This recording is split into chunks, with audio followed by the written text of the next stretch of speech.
오늘 요한복음 18장 19절부터 27절까지 말씀 읽었는데요. 예수님께서 겟세마네 동산에서 체포되셨습니다.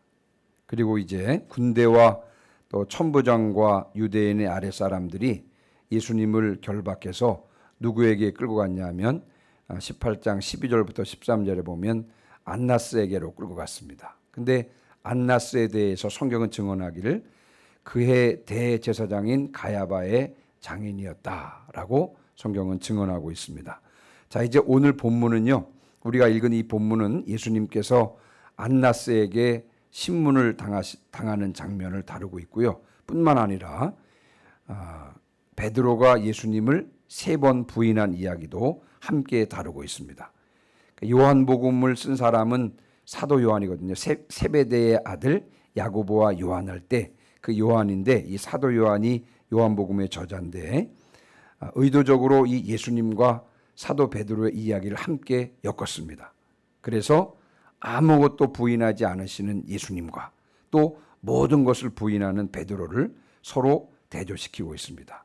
오늘 이 예수님과 또 베드로를 서로 비교하면서 오늘 우리에게 말씀하시는 주님의 음성을 헤아려 하는 시간 되시기를 주님의 이름으로 축원합니다. 자, 그러면 먼저 19절입니다. 19절. 자, 19절 같이 읽겠습니다. 시작. 대제사장이 예수에게 그의 제자들과 그의 교훈에 대하여 물으니 아멘. 자, 여기서 말하는 대제사장은 말씀드린 대로 안나스를 말합니다. 안나스. 조금 전에 말씀드린 대로 이 안나스라고 하는 사람은요, 그의 대제사장이었던 가야바의 장인인데, 자, 그럼에도 불구하고 여러분 그 해의 대제사장은 가야바인데 그럼에도 불구하고 여러분 안나스를 부를 때 오늘 성경을 보니까 대제사장 안나스라고 했습니다. 여러분 왜 안나스를 대제사장이라고 했을까요? 왜냐하면 이 안나스는요 은퇴한 대제사장입니다. 그러니까 원로 대제사장입니다. 그런데 이 대제사장은요 당시는 종신직이었습니다. 죽을 때까지 대제사장이고요. 그리고 자료에 의하면 그의 아들들 중에서 5명이 대제사장 직분을 행했고 또 그리고 현 대제사장이 사위 아니겠습니까? 그렇죠? 그래서 안나스가 실권을 가지고 있었습니다. 그래서 여전히 안나스를 가리켜서 대제사장이라고 부르고 있는 이유가 바로 여기에 있습니다. 겟세마네 동산에서 체포된 예수님께서는요 그날 저녁부터 그 다음날 새벽까지 원로 대제사장인 안나스에게 먼저 신문을 받는데 우리가 오늘 읽은 본문이 바로 이 안나스에게 신문 받는 장면인 것입니다. 그가 이제 19절 다시 한번 보시면요 대제사장이 예수에게 그의 제자들과 그의 교훈에 대해서 물었다 그랬습니다. 그러니까 이 대제사장 안나스가 고속거리를 찾기 위해서 예수님께 그의 제자들과 그의 교훈에 대해서 물었다 그랬습니다. 그러면 왜 예수님과 그의 제자들과 교훈에 대해서 물었냐면요. 이 안나스는 예수님을 거짓 선지자로 본 것입니다. 그래서 예수님께서 거짓된 가르침으로 백성들을 미혹하지 않았나라는 것을 확인하기 위해서 이제 대제사장이 신문을 하고 있는 것입니다. 자, 20절부터 21절은요. 대제사장 안나스에 대한 예수님의 답변이 나오는데 자, 20절 21절 같이 읽습니다. 시작. 예수께서 대답하시되 내가 드러내놓고 세상에 말하였노라. 모든 유대인들이 모이는 회당과 성전에서 항상 가르쳤고 은밀하게는 아무것도 말하지 아니하였거늘 어찌하여 내게 묻느냐. 내가 무슨 말을 하였는지 들은 자들에게 물어보라. 그들이 내가 하던 말을 아느니라. 아멘. 예수님께서 답변하시는데요. 드러내놓고 세상에 말씀하셨다. 그리고 회당과 성전에서 가르치셨다는 것입니다. 다시 말하면 증인이 많다는 것입니다. 또 아무것도 은밀하게 말하지 않았다고 하셨습니다. 반역의 메시지를 은밀하게 가르치신 일이 없다는 것입니다. 그러시면서 예수님께서 어찌하여 내게 묻느냐 그들에게 물어보라 이렇게 말씀하고 계시는 것입니다. 근데 이 말씀은요 예수님께서 지금 안나스를 질책하는 것입니다. 예수님께서 안나스를 책망하고 계신 것입니다. 그 당시 유대 사회에서 죄인을 신문할 때는요, 피고에게 질문하는 것은 불법이었습니다. 왜냐하면 사건은 증인의 증언을 근거로 해야 하기 때문에, 그래서 예수님께서는요, 현재 공정한 재판을 하도록 지금 촉구하고 계시는 것입니다. 자, 그런데 여러분, 오늘 이 본문을 공관복음, 우리 어제 공관복음에 대해서 말씀드렸는데, 공관복음은 사복음서 중에서 마태, 마가, 누가복음을 공관복음이라 그랬고, 요한복음을 조금 별도로 다룬다고 말씀드렸죠. 자, 오늘 본문을 한번 그 공관복음과 한번 비교를 해보면요, 자, 마태, 마가, 누가복음에서는 이 장면을요, 사람들이 예수님에 대해서 막 거짓 증언을 막 합니다. 그리고 대제사장이 그 심판관이 되어서 예수님께 변명할 기회를 줍니다. 할 말 있으면 해보라고. 그러나 예수님께서는 침묵하십니다. 그러시다가 예수님께서 자신이 메시아라고 하자 이 대제사장이 흥분해서 예수님을 사형에 해당하는 죄로 정죄하는 장면이 마태복음, 마가복음, 누가복음에 그렇게 기록되어 있습니다. 자, 그런데 여러분 가만히 살펴보시면 오늘 이 요한복음의 이 본문은요, 마태, 마가, 누가복음과는 분위기가 다릅니다. 요한복음의 장면에서는 예수님께서 모든 상황을 딱 장악하고 계십니다. 겉으로는 안나스가 예수님을 신문하고 있지만, 그러나 오늘 요한복음의 이 상황을 살펴보면, 그러나 실질적으로는요, 재판관이 되신 분이 누구냐면 예수님께서 재판관이 되셔서 이 신문의 과정을 이끌어 가시는 것을 우리가 짧은 본문을 통해서 알 수가 있는 것입니다. 결국 이 안나스는 예수님에게서 죄를 찾지 못하고요, 현 대제사장인 가야바에게로 예수님을 보내는 것이 바로 24절의 내용인 것입니다. 자, 그런데 저는 이 본문을 묵상하면서 우리가 분명히 해야 될 것이 있습니다. 이 세상의 최종 심판자는 누구십니까? 마지막 때에 흰색 보좌에 앉으셔서 온 세상을 심판하실 분은 누구십니까? 예, 예수 그리스도이십니다. 예수 그리스도께서는 최후 심판주로 다시 오실 것이고요, 이 땅의 모든 사람들은요, 그분 앞에서 심판을 받으실 것입니다. 요한계시록 20장 11절로 12절 말씀인데, 최후 심판인 백보자 심판의 장면을 묘사하고 있는데 여러분 한번 들어보시기 바랍니다. 요한계시록 20장 11절로 12절 말씀인데요.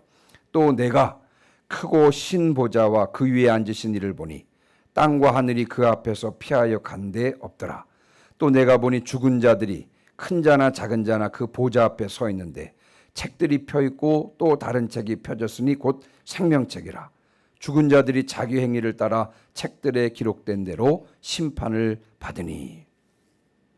예, 최후 심판인 백보자 심판의 장면인데, 여러분 백보자 위에 앉아서 심판하실 분이 누구십니까? 바로 예수 그리스도이십니다. 여러분 그렇습니다. 예수님께서는 최후 심판자로 다시 오실 분이십니다. 그런데 오늘 본문에서는요, 주님 앞에서 최후 심판을 받아야 할 안나스가 최후 심판자이신 주님을 신문하는 일이 벌어지고 있는 것입니다.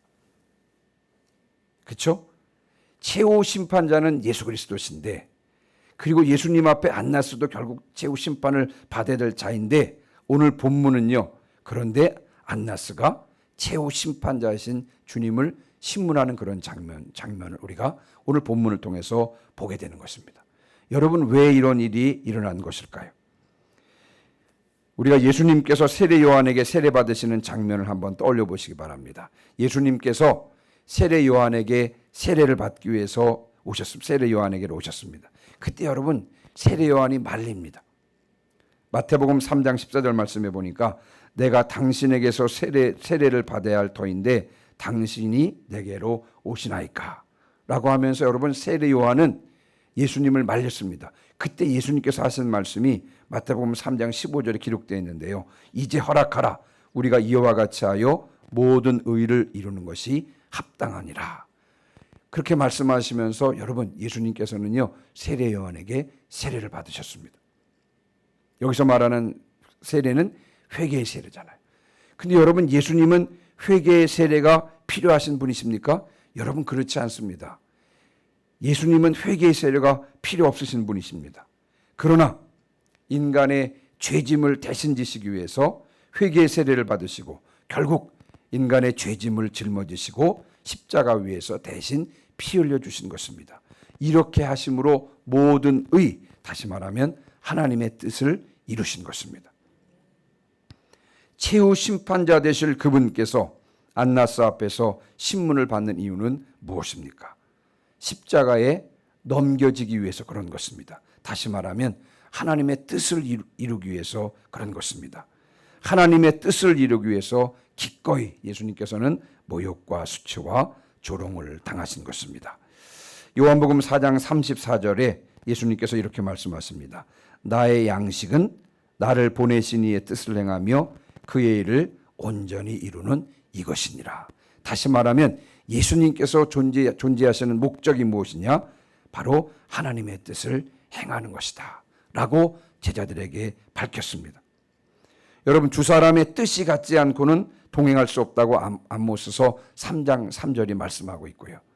우리가 오늘 부른 찬송 540장 2절 가사의 내용에도 보면 나의 품은 뜻 주의 뜻같이 되게 하여 주시옵소서. 이것이 오늘 540장 2절의 가사 내용인 것입니다. 저는 이것을 보면서 삼일체 하나님께서 삼일체시잖아요. 성부 하나님과 성자 예수님과 성령 하나님께서는 하나신데, 자, 그럼에도 불구하고 성자 예수님은 철저하게 하나님의 뜻을 행하시기 위해서 존재하신다고 하는 것을 스스로 밝히고 계신 것입니다. 그래서 최후 심판자 되신 그분께서 안나스 앞에서 신문을 받으시는 것입니다. 나의 품은 뜻이 주의 뜻같이 되기를 소원합니다. 또 그래서 나의 품은 뜻이 주의 뜻같이 되기를 소원하며 또 주님과 동행하시는 성도들 되시기를 주님의 이름으로 축원합니다. 자, 그 다음에 이제 그 다음 절로 한번 넘어가 보겠습니다. 22절 23절입니다. 자, 22절 23절 같이 읽습니다. 시작. 이 말씀을 하심에 곁에 섰던 아랫사람 하나가 손으로 예수를 쳐 이르되 내가 대제사장에게 이같이 대답하느냐 하니 예수께서 대답하시되 내가 말을 잘못하였으면 그 잘못한 것을 증언하라. 바른 말을 하였으면 내가 어찌하여 나를 치느냐 하시더라. 아멘. 안나스를 향한 예수님의 이 답변이요, 질책으로 이해된 것이 분명합니다. 그래서 옆에 있던 아랫사람 하나가요, 예수님의 말씀을 듣고 예수님을 손으로 쳤습니다. 어떻게 대제사장에게 그렇게 질책할 수 있느냐, 이런 뜻인 것입니다. 그때 여러분, 예수님께서는 물러서지 않으셨습니다. 변명할 것이 전혀 없었기 때문에 그랬습니다. 그러시면서 예수님께서는 자신을 친 행위에 대해서 설명을 요구하셨습니다. 여러분, 오늘 짧은 본문입니다만 예수님께서는 아무것도 부인하지 않으셨습니다. 자, 그러나 그 다음에 등장하는 25절부터 27절까지 내용은요, 베드로는요 모든 것을 부인하는 장면이 나옵니다. 자, 25절입니다. 25절. 자, 25절 같이 읽습니다. 시작. 시몬 베드로가 서서 불을 쬐더니 사람들이 묻되 너도 그 제자 중 하나가 아니냐? 베드로가 부인하여 이르되 나는 아니라 하니. 아멘. 베드로가 아니라고 부인합니다. 너도 그 제자 중 하나지? 아니다. 자, 여러분, 이제 베드로는 두 번째로 부인하게 됩니다. 17절에서 먼저 한번 예수님을 모른다고 부인을 했고요. 오늘 읽은 25절에서 예수님을 두 번째로 부인하는데, 자, 그런데 이제 베드로에게 위기가 닥칩니다. 26절도 같이 읽습니다. 시작. 대제사장의 종 하나는 베드로에게 귀를 잘린 사람의 친척이라. 이르되 내가 그 사람과 함께 동산에 있는 것을 내가 보지 아니하였느냐. 아멘. 자, 이때 이제 대제사장의 종 하나가 나서는데, 여러분, 이 사람은 구체적인 증거를 가지고 있었던 사람입니다. 이 사람은 누구냐 하면, 여러분, 겟세마네 동산에서 예수님께서 체포당하실 때 베드로가 대제사장의 종 하나의 귀를 잘랐죠.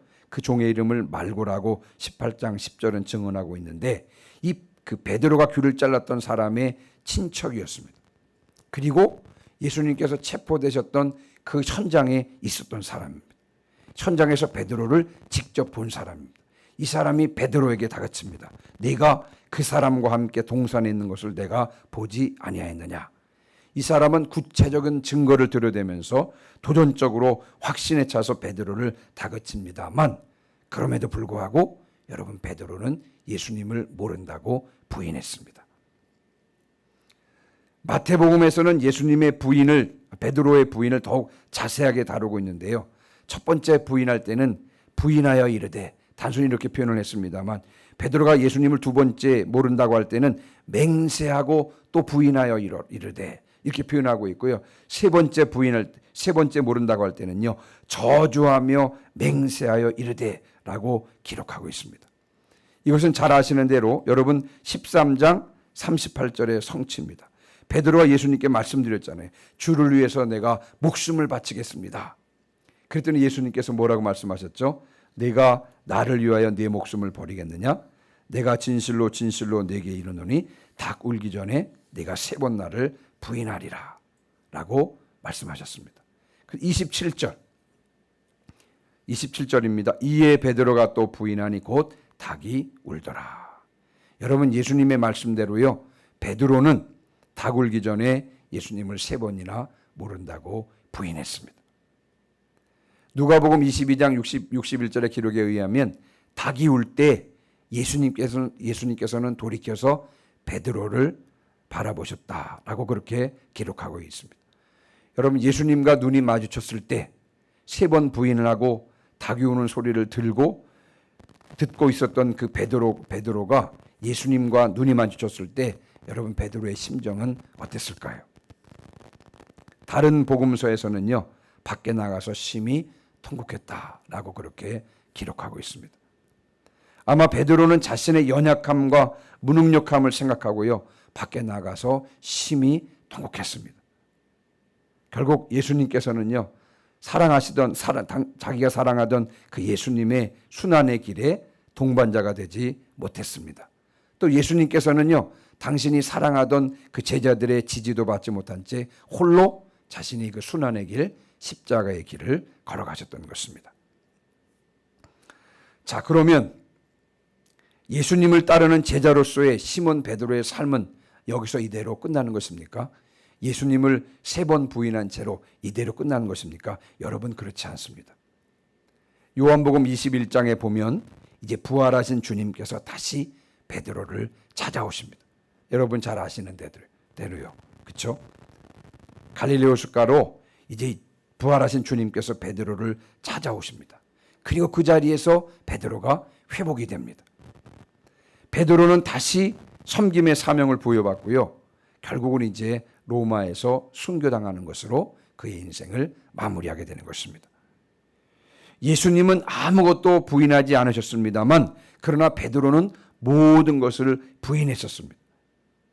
베드로의 연약함과 무능력함이 그냥 그대로 드러났던 것입니다. 그러나 여러분, 베드로는 모든 것을 부인할 정도로 연약하고 무능력한 자였습니다만, 그러나 예수님께서 베드로를 그대로 두지 않으셨습니다.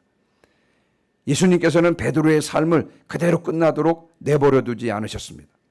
십자가에 달려 돌아가시기 전에 제자들을 끝까지 사랑하셨던 예수님께서는요, 부활하신 후에도 베드로와 제자들을 찾아오셨습니다. 그리고는 당신의 사랑을 보여주셨습니다.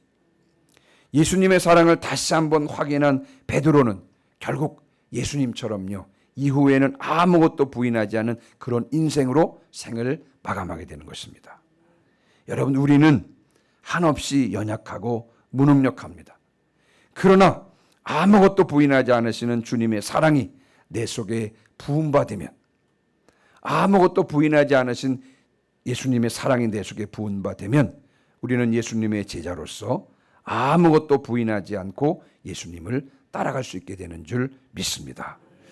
부활하신 주님께서는 지금은 성령의 모습으로 우리 속에 거하십니다.